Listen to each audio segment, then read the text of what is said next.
Bonjour, dans cette vidéo, nous allons voir comment calculer une vitesse moyenne.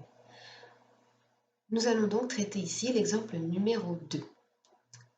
Alors, dans cet exemple, on nous dit que le départ d'un marathon est donné à 14 heures, c'est-à-dire qu'une course commence ici à 14 heures. Le premier concurrent arrive à 16 heures 20 minutes et 05 secondes.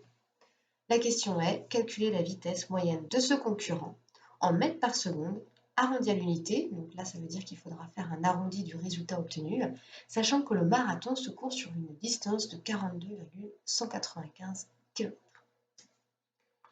Alors, on peut commencer déjà par calculer le temps qui s'est écoulé entre le début du marathon et l'arrivée du premier concurrent. Donc pour cela, on effectue la soustraction suivante, à savoir 16 heures 20 minutes et 05 secondes moins 14 heures. Donc on obtient un résultat de 20 minutes et 05 secondes. Maintenant, revenons à notre problème de calculer cette vitesse moyenne en mètres par seconde.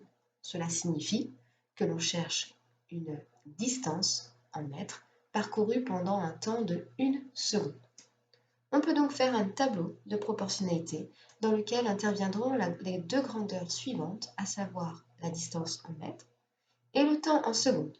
Eh bien oui, puisque l'on cherche une vitesse en mètres par seconde. Dans le tableau, on peut indiquer le 42,195 km, donc la durée de la course, et que nous allons devoir convertir en mètres, ce qui nous donne 42 195 mètres. Cette distance, il l'a parcourue en 20 minutes et 05 secondes. Donc, comme je vous ai déjà dit, il faut faire attention aux unités dans chacune des lignes de notre tableau de proportionnalité. Ici, nous avons des minutes et des secondes. Il nous faut donc tout convertir ici en secondes, puisque l'on cherche des mètres par seconde. On obtient donc 125 secondes. Ensuite, nous cherchons donc la vitesse moyenne en mètres par seconde, c'est-à-dire combien de mètres il fait en 1 seconde. Ici, on pourrait très bien faire un produit en croix, mais on peut aussi faire autrement pour calculer un peu plus rapidement. Et donc, on s'aperçoit que pour passer de 125 secondes à 1 seconde, on divise par 125.